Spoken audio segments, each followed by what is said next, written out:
We have gotten a lot out of the Smart Tech Use for Equity series, where we've been highlighting the ahas of 7 educators who have been thinking critically about their tech use during a year and a half plus that everybody experienced of remote teaching, and particularly what bigger ahas about equity in teaching they are taking back to their classrooms this year, whether they are continuing to use the technologies that they were exploring or whether they are not, and they're taking non-tech related ahas back into their teaching. This has been a really great intimate series where we've been able to engage with the model of smart tech use for equity, which is really to have an equity vision for one's teaching, a sort of narrowed one that you're exploring in related to tech use, one tech use that you try, documenting in a note-taking sheet the pros and cons of that tech use with evidence that you can bring to bear, and then coming to a conclusion about the smartness of that tech use with equity in mind and that equity vision in mind. So we're here to hear from Tina Banner, who is going to be bringing us into the math classroom, where we have not been yet, I think, in our series, and talking about this crucial issue of promoting student discourse for all learners through online math tools. So Tina, take it away. All right, well, welcome everyone. Thank you for that warm welcome. My name is Valentyna Banner, and I'm the Director of Academic Achievement at San Diego Global Vision Academy. So my role is to oversee all student programs, which include our English language development program, our multi-tiered system of supports, which include interventions for students. And I also oversee the professional learning of our educators. So really what I bring to you today is the work that our team did starting in March 2020, as Mica mentioned, when we all moved to remote teaching. A little bit more about San Diego Global Vision Academy. Our demographics include about 75% of our students are Black and Brown students, with 50% of that being Latinx, about 25% being Black or African American, and then about 14% considered white, 4% 2 or more races, and then you can see the smallest percentages on the graph.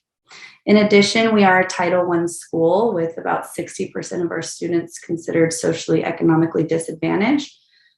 15% of our students are considered to have disabilities, and about 13% are multilingual or English learner students. So when we think about our student population, these are 3 resources that our school site really attends to when planning for our students and planning for our professional learning. So in the past 2 or 3 years, we've done a lot of work with Zaretta Hammond's Culturally Responsive Teaching in the Brain. We've also utilized the text Principles to Action, ensuring mathematical success for all. And we've done years of training in cognitively guided math instruction. And I'm going to talk briefly about each of these 3 resources throughout this presentation, so you'll get a little bit more details later on.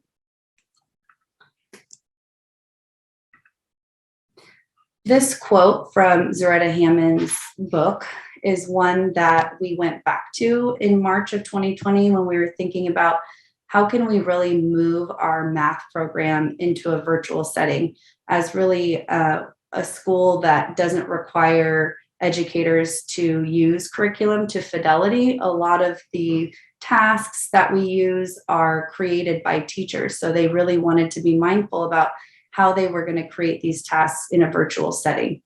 So I'll read this quote for you and just ask you to think about a word or a phrase that's really resonating with you today and be willing to put it in the chat.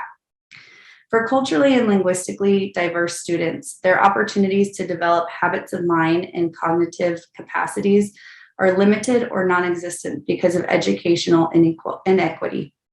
The result is their cognitive growth is stunted, leaving them dependent learners, unable to work to their full potential.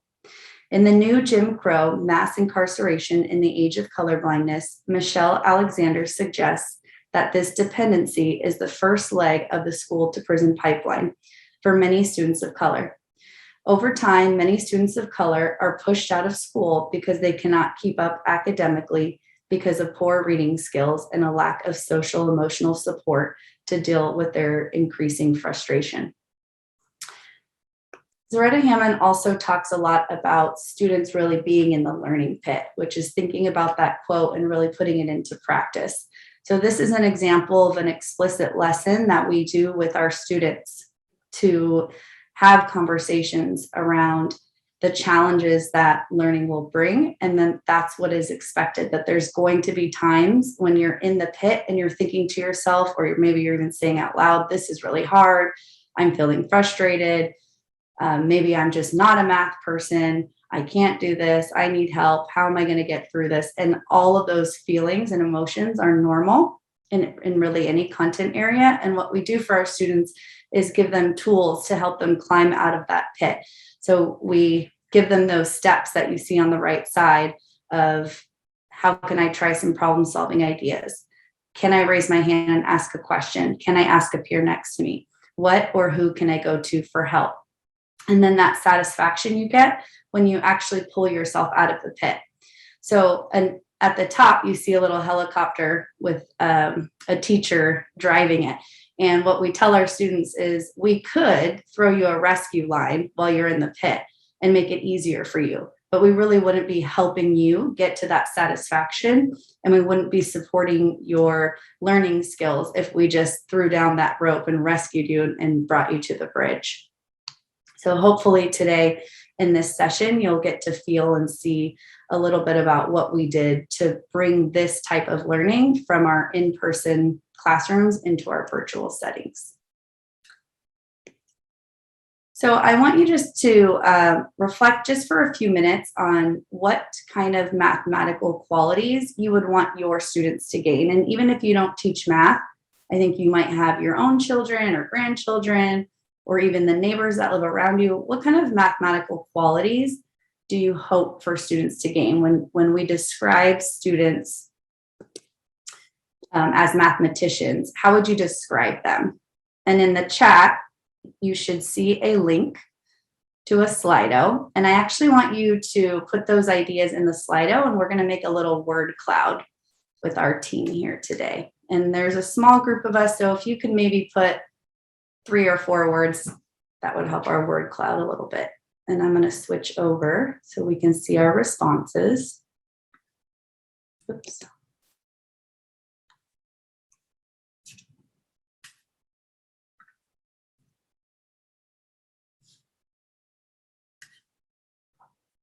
I see the responses are coming in.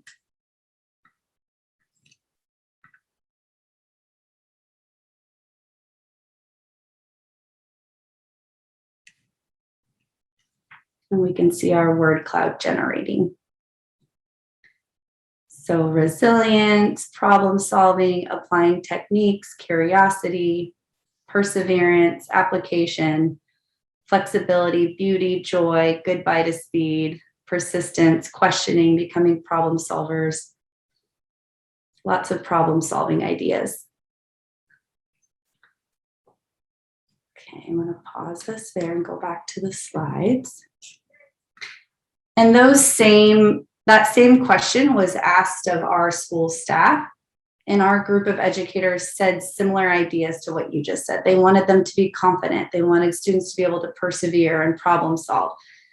So our question was, well, how do we get them there? How do we take what we've been doing in the classroom and turn it into a positive virtual experience so as not to undo everything that we've been working on in that 2020 school year?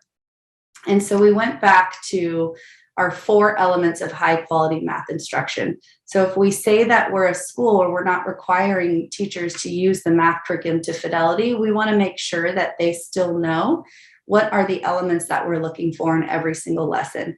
And we're looking for students to really be able to understand what they're learning and why. We want to be thoughtful about the tasks that students are engaged in, and that those tasks are building, extending, and applying understanding. We know that whatever the task is really going to predict student performance. So we want to be mindful about that task.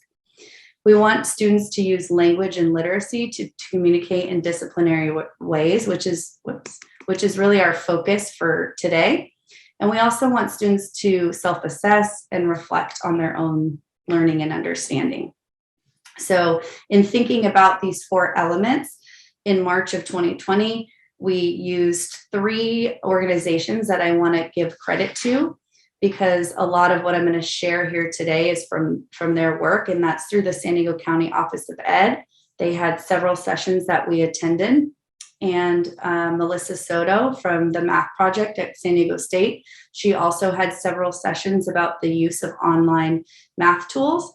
And of course, Soretta Hammond's work, she had a session that was really focused on building word wealth, cognitive routines, and deepening students' background knowledge.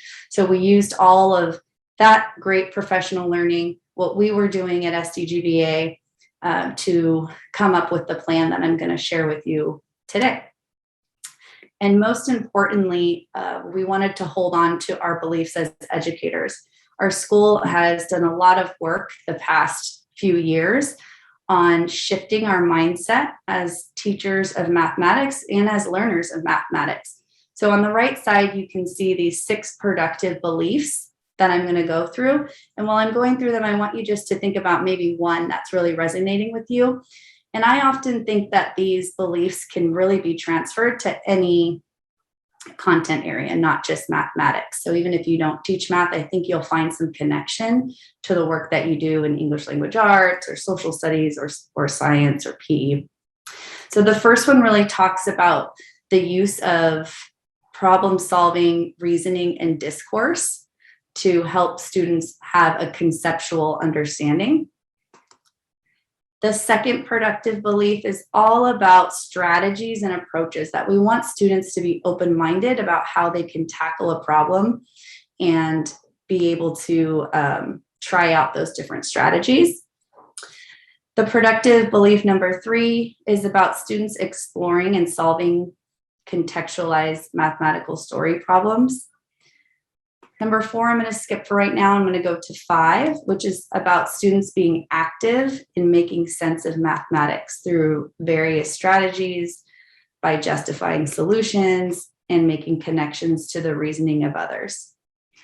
And number 6 is all about supporting that productive struggle, just like we saw in the learning pit. So in the chat, if you wouldn't mind just typing which productive belief is really resonating with you today. And that can mean something that's just calling to you, maybe something you would want to learn more about or hear more about. And then while you're doing that, I'll share productive belief number 4 is the one that we're really focusing on today. So thinking about the role of the teacher is to engage students in tasks that promote reasoning and problem solving and facilitate discourse that moves students toward a shared understanding of mathematics. So really thinking about math as a collective sport, we really need the expertise of every student in the classroom to help us get where we want to get. And this is so important because so many of us did not experience this type of math instruction when we were in elementary, middle, and high school. So the traditional way of teaching might sound familiar to you, which was the teacher explained the procedure, and then the teacher and the students would work some problems together, and then you would have some time to try to apply that on your own. Whereas now we're being asked to turn that upside down, and instead we want students to tackle a problem that maybe they've not even seen before, and that's going to get to those problem solving skills that we had noted earlier. And then we are going to talk about it together, so that way I can see, where are my students? What are they bringing to the table? What are their funds and knowledge? And how can I utilize that to get us to where we need to be? And my role as the educator in the room is really to connect these different ideas and help us get to that shared understanding. And thank you for your ideas in the chat. I'm seeing ideas of active involvement, a range of strategies, immersing in multiple strategies, and entry points for solving problems, and the role of discourse.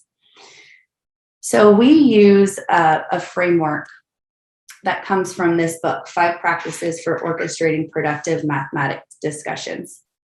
And the first step in this framework is really anticipating, how do I think students are going to tackle this story problem or this task? What strategies might they come up with so that I can be prepared to connect their ideas?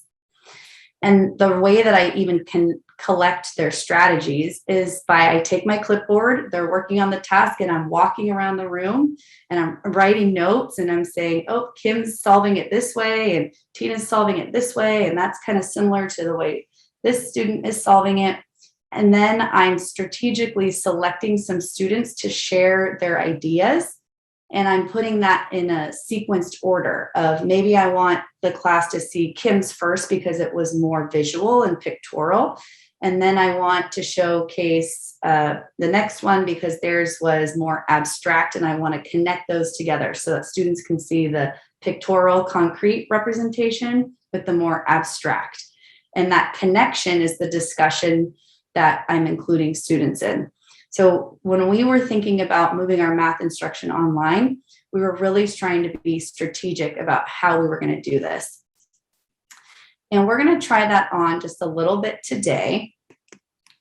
So our content goals for today are about persevering to solve problems using a number line to explain our thinking, and then persevering to solve problems using place value blocks to explain our thinking.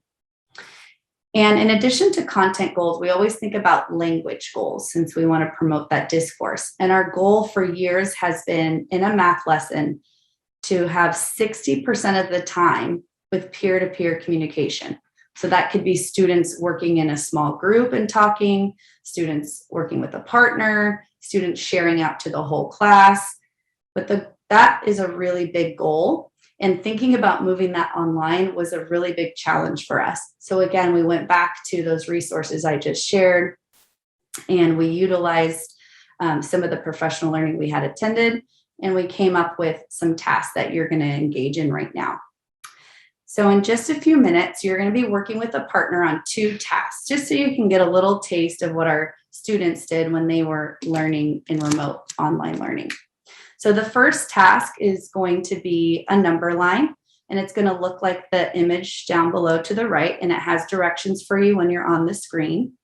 And it's going to ask you to use the tool to show where these bugs would land in their jumping.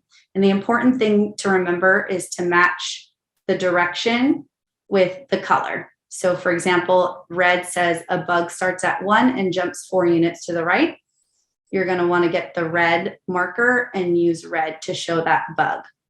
When you and your partner have your number line done, you're going to take a screenshot and add it to our shared slides.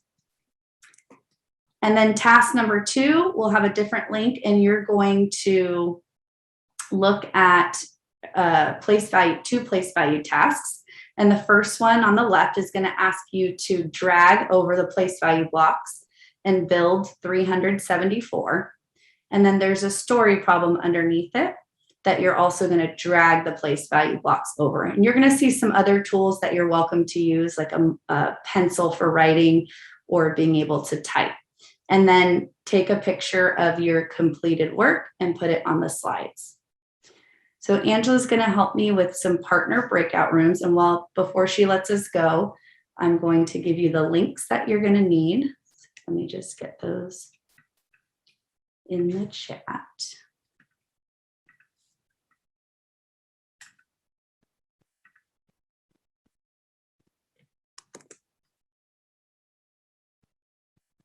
Okay, so in the chat are 3 links. So if you can open task 1, task 2, and then the group work slides.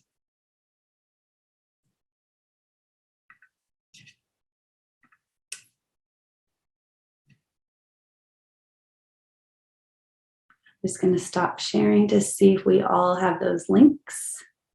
We're ready to go. Okay, so you'll have about 8 minutes or so. Probably won't be enough time, but it's just to get a little taste. So I think we're ready to go, Angela. And I apologize because I know that wasn't enough time, but really I wanted you to be able to complete the first task and just have a little fun with the second task to get an opportunity to experience a different tool. So at this point, I've anticipated how I thought you would respond to the task. And I'm really thinking about that jumping bug task. And I monitored your work, which was a little bit different when we were teaching online, because like I said, in person, I'd be walking around with my clipboard, but I couldn't be in all of my students' space and see what they were working on in that live moment at all times. So we got creative with students submitting their work and the teacher taking maybe a day or two to monitor or go through that work and start to select and sequence. So with students, we often call the mathematical discourse time a share session, because they're really sharing their thinking with one another, with the class. And so these are some norms that are embedded in our math community. So we tell students that all answers are valued, whether they're right or wrong. This is a vulnerable time for them. And so we want them to participate, and we want them to know that we know it can be really scary to share your math thinking, and especially to say something that might be wrong in front of the group.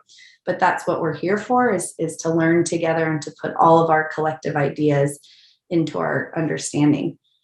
We want students to really be listening, because this is where the learning is. So we want them to ask questions of one another. We want them to respond to one another's ideas and really try to make sense of someone else's strategy, to try to see if you can understand it so that you might be able to try it on as well. So in our small share session today, I selected group 4. So group 4, would one of you mind unmuting and just talking to us about how you placed the yellow bug? The yellow bug, I can't even see it in here now. So the bug started off at 0. So we put the yellow at 0, but then we realized that jumping 3 units away could be either left or right. And so I just chose to go to the right. But we talked about how it can go either direction, and we just had to pick a direction. Great. And I would add that I realized I did the first one wrong. I went to the left instead of the right. And I only realized that by looking at my partner's, she was showing her screen. And only when I saw it did I realize I had done it wrong. Otherwise, I would have just handed it in. And so it did make me think about being able to see one another's work and doing that remotely versus with a piece of paper. Right. And also, I will also say that, for me, here's me being vulnerable. I have a hard time with left and right. Like, I have to think, like I actually think and process left, right. I'm right-handed, therefore it goes in this direction. And that's something that I could obviously think quickly, but my husband laughs at me all the time because I was telling the wrong one, because I don't think about left and right, or it's not as natural to me, I guess, still after all these years. And apparently there is a name for it. But yeah, so it's always a challenge. And especially when I'm with kids, I have to triple check before I open my mouth. And also from the perspective of how I'm writing and how they're looking at it, right? Because sometimes we mirror things or whatever. But I'm very cognizant that left and right can be very challenging for kids, because it's challenging for me. Yes, thank you for saying that. I appreciate that. And thank you, group 4, for being vulnerable in that. Group 3, can you talk to us about how you placed your yellow bug?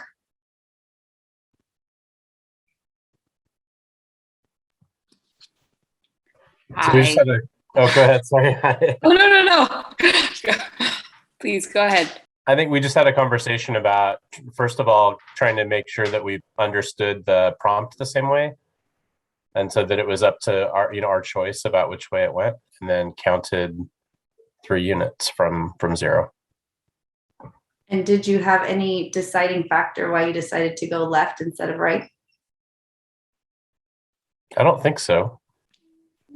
I think since we had divided it up, I think it was your turn, right, Brian? And yeah.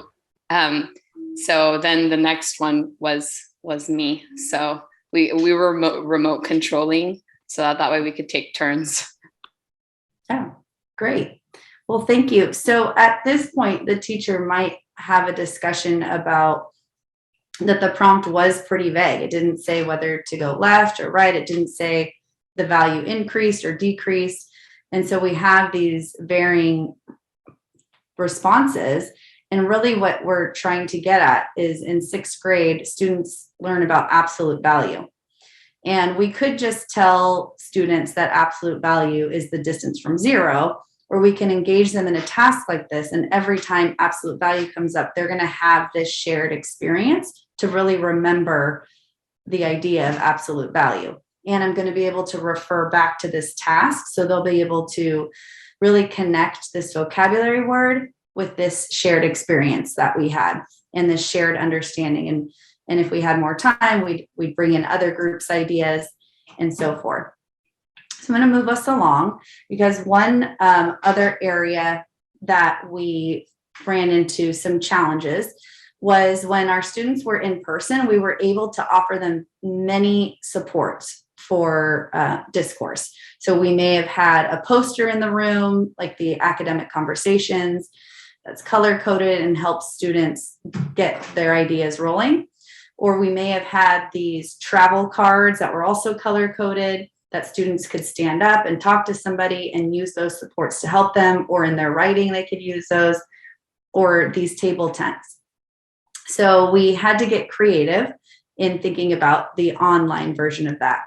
We were also used to using our whiteboards and using these sentence strips and visuals and pictures, so that not only could students have a sentence starter, but they would have the math vocabulary to include in their writing or in their discussions, in their justifications. So in our online world, we started to use Jamboard and put those prompts in there. So we would put the student work in the middle. Here you can see a student was talking about fractions, how many 3/4 were in 6 wholes. And at the top, we would give students those sentence starters, and we would prompt for them, like, when you're listening, I'm going to ask you to revoice what another student said or add to what they said. And it's not meant to be like a gotcha, you weren't paying attention, but it's meant to prompt students on how to interact and engage with when their classmates are sharing their math ideas. And then we would type like a word bank, and those were words that came directly from the students. So we could really use their funds of knowledge and showcase that to other students, so that all students had math agency in the classroom. So when a student says the word whole, we want to highlight that, or force, we want to highlight that and continue to use that language. We started to get a little bit fancier. And so here you can see some student work, and then some revoicing sentence frames. Those came from the teacher, and the word bank in pink came from the students. So as the students were engaging in discourse, we're collecting their language and ideas, and then prompting them to use the sentence frames. And here's one more. And these student drawings were very close to what students would do in their math notebooks when we were in person, except they were using an online program called Desmos, where they were able to draw and color code and label to talk about fractions. So there were many other online math manipulatives. In addition to the number line and the place value blocks, there's things like rec and recs and fractions, and I linked them on there in case you wanted to find some other tools later on. And again, I want to credit Melissa Soto from San Diego State, because she had a really nice session early on in the pandemic about online math tools and linking it to conceptual understanding. In our professional learning sessions, we went back to review our talk moves, and those were places where we would put them up for students on our virtual whiteboards. And they were opportunities for our educators to talk about what challenges and what strengths that they were hearing from their students in a virtual setting, which I'll share in a few minutes later on. A few more student samples. You can see how kindergarten used the virtual manipulatives for ways to make 10 with 8 triangles and 2 squares, or 4 circles and 6 squares, or using the rec and rec for combinations to 6. Second grade created a task using Google Drawings. so that students would have like online manipulatives. Maybe in the classroom, they would have had little plastic animals, but in a virtual setting, they were able to move around and manipulate these pictures. 5th grade, using squares to show fractions. And 5th grade, using 2 student strategies side by side and asking students to notice similarities and differences. And then after students would submit that, then the teacher could go back and look at their responses and facilitate a whole class discourse share session on that. So just to wrap up, some barriers that we found in using online manipulatives or really just having a discourse online was equitable voices, which is something that we find in the classroom as well. So still trying to be mindful of who is sharing, how much share time particular students get, and ensuring there's a variety of different ways that students are interacting. So it's not just one student to the whole class, but it's student to one student, student in small groups, student to the teacher. Students even being able to mute and unmute could sometimes have a lag time, which just kind of slowed down the cadence of the discourse, and it added more time that students needed to be patient and listen and focus. Sometimes the online tools could be time consuming or frustrating for both the educator and the student to figure out how to use them.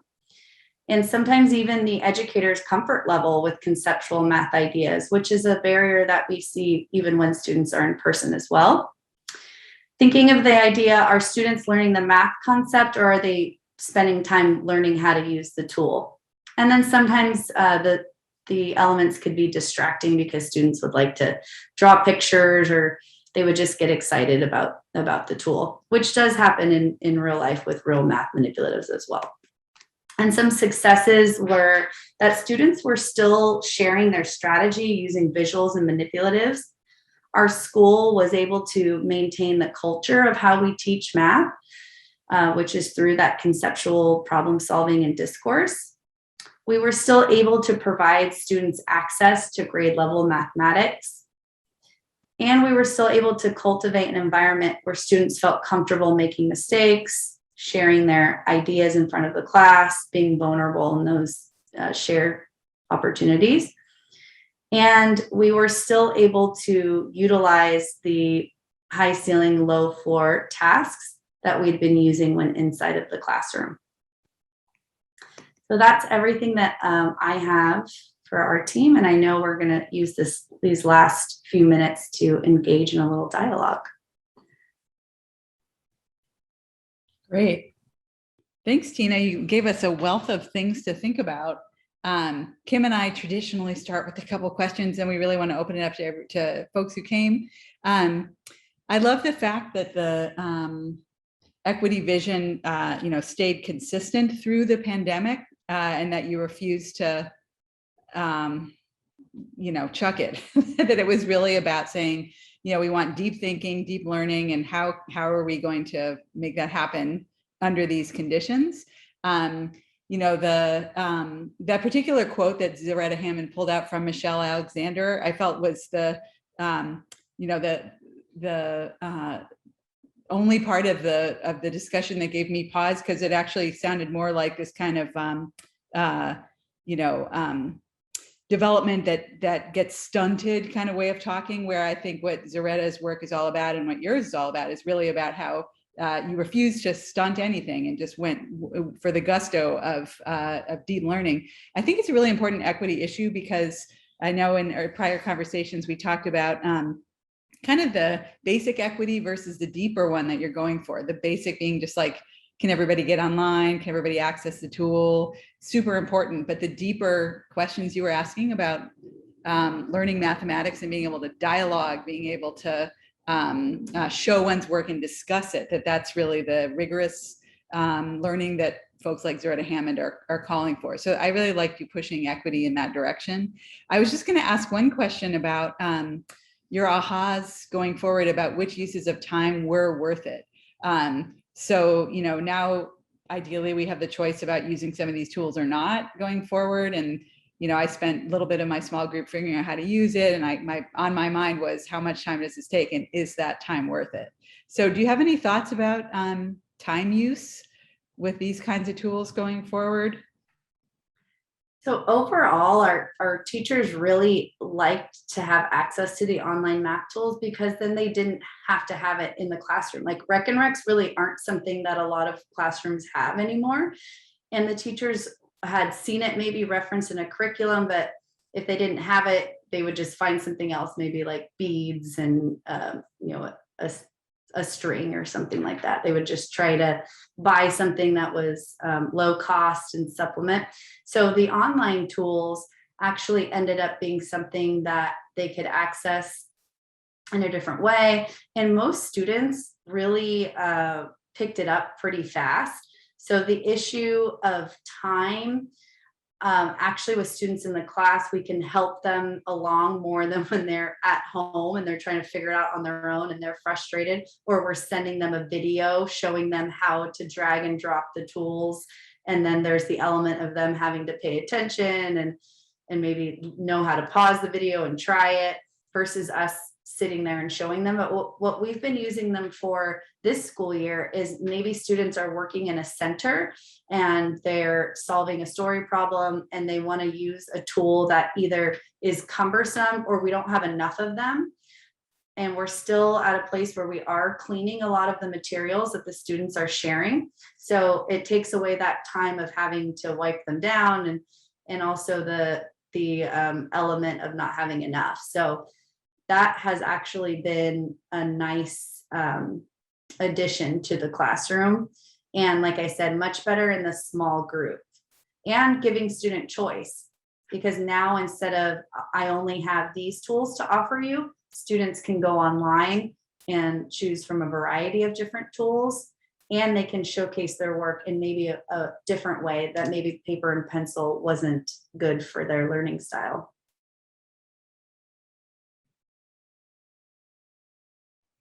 Great point. Kim, do you have any questions you'd like to ask to kick us off before we open it up? I think the only question that came to my mind is it's a time element, but it's a time element on the teacher side now, is how do you find the comparison of preparing tasks for students using these online tools compared to preparing tasks for students in the more traditional way? Like, does it take the teachers longer to prepare the online tasks? And in a lot of cases, because of the learning curve of trying to figure out how to use them, sometimes it does. And that's what I'm just worrying about, or wondering about. Worrying is not the right word. Wondering about right now is how is the preparation time for teachers, and does that impact whether they're going to be using them going forward? I think that is a very valid concern, because what I hear a lot from teachers is the exhausting part of online teaching was all the preparation of putting everything online. I think what we have going for us now that the students are back in person is that you could print a task on paper and hand it out to students and they could still use the virtual tools.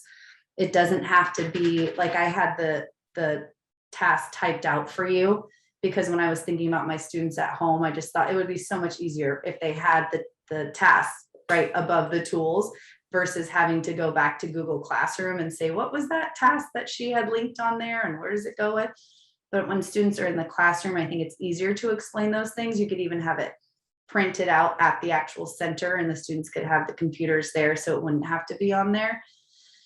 The other part is students are much more fluent with Google Classroom. So even being able to take a screenshot of their work or print their work now at school could be something that's much more feasible, because it is a little challenging. Like I'm sure some of you saw when you're trying to put your work on the slides, like which group number are we and which slide is it, right? Which color is it? And the same thing happened with the students.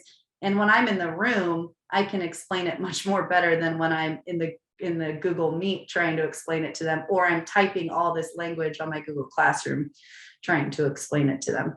So I agree, yes, that is still a concern. Luckily, we have some workarounds since we're in person now. So it might even be more advantageous now that you're in person. It's like an additional tool instead of a heavy lift kind of tool that it was maybe at first with distance learning. Yes. Thanks, Tina. So it'd be a good time if other people have questions or wonderings about the tools that Tina shared today. We'd love to open it up and have other people engage with us.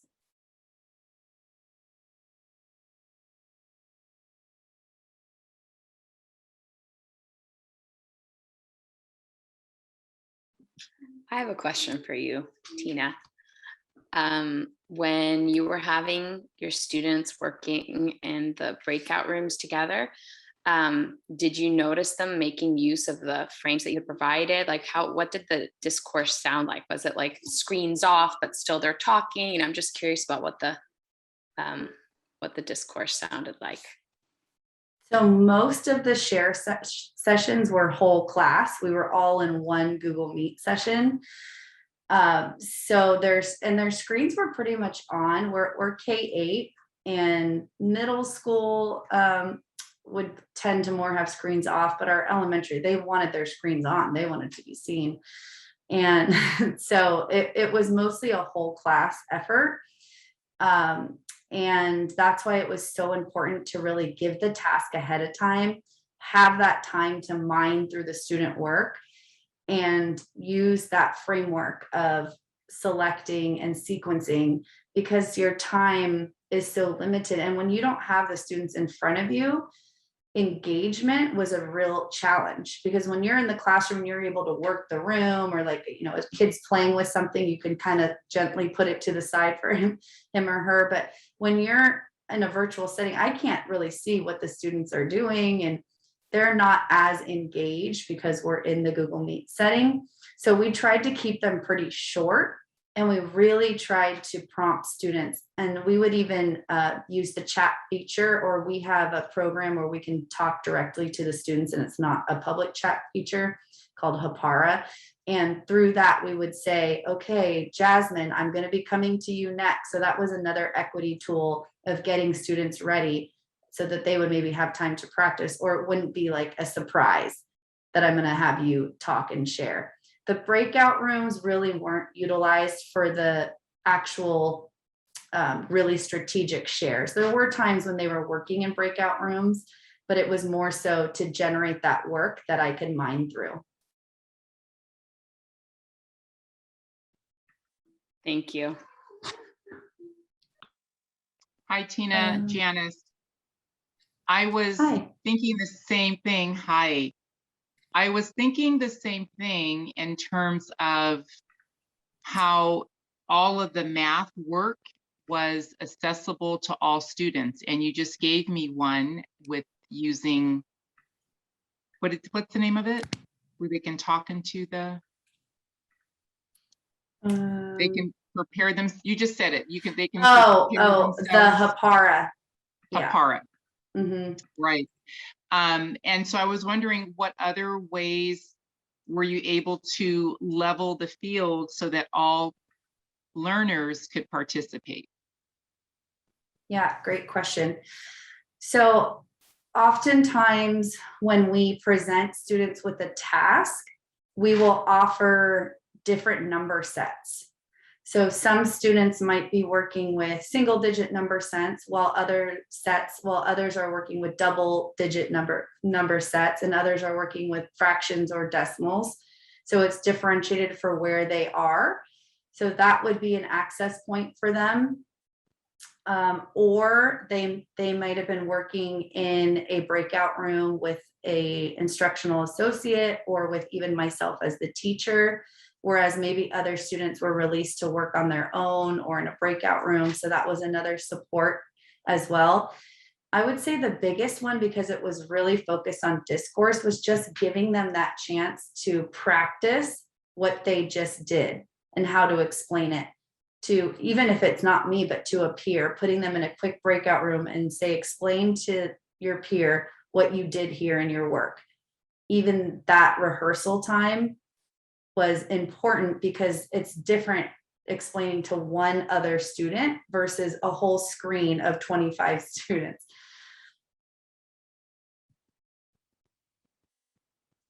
And then I'm putting into the chat the link where those two math tools came from. There's a few others like clocks and money and number frames and pattern shapes. And then there's also toy theater, which we didn't get a chance to look at, but it has things like dice and spinners. And I remember when I first started teaching, I spent so much time and money buying all those dice because I wanted my students to be able to get some practice, but kind of fun with the dice. And then the dice are like all over the floor and halfway across the room and those things. So I really like the dice one as well, because you can choose like 4 or 5 dice that have numbers that go up to 12 or that are in increments of 10. And then there's spinners. So it's just kind of a fun way for students to get some numbers and to still do some math practice instead of just a worksheet.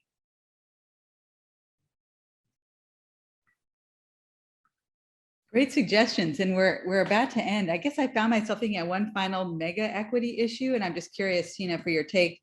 I feel like folks who are against tracking and sort of inflexible grouping, the bluebirds who are always here and the redbirds, whatever.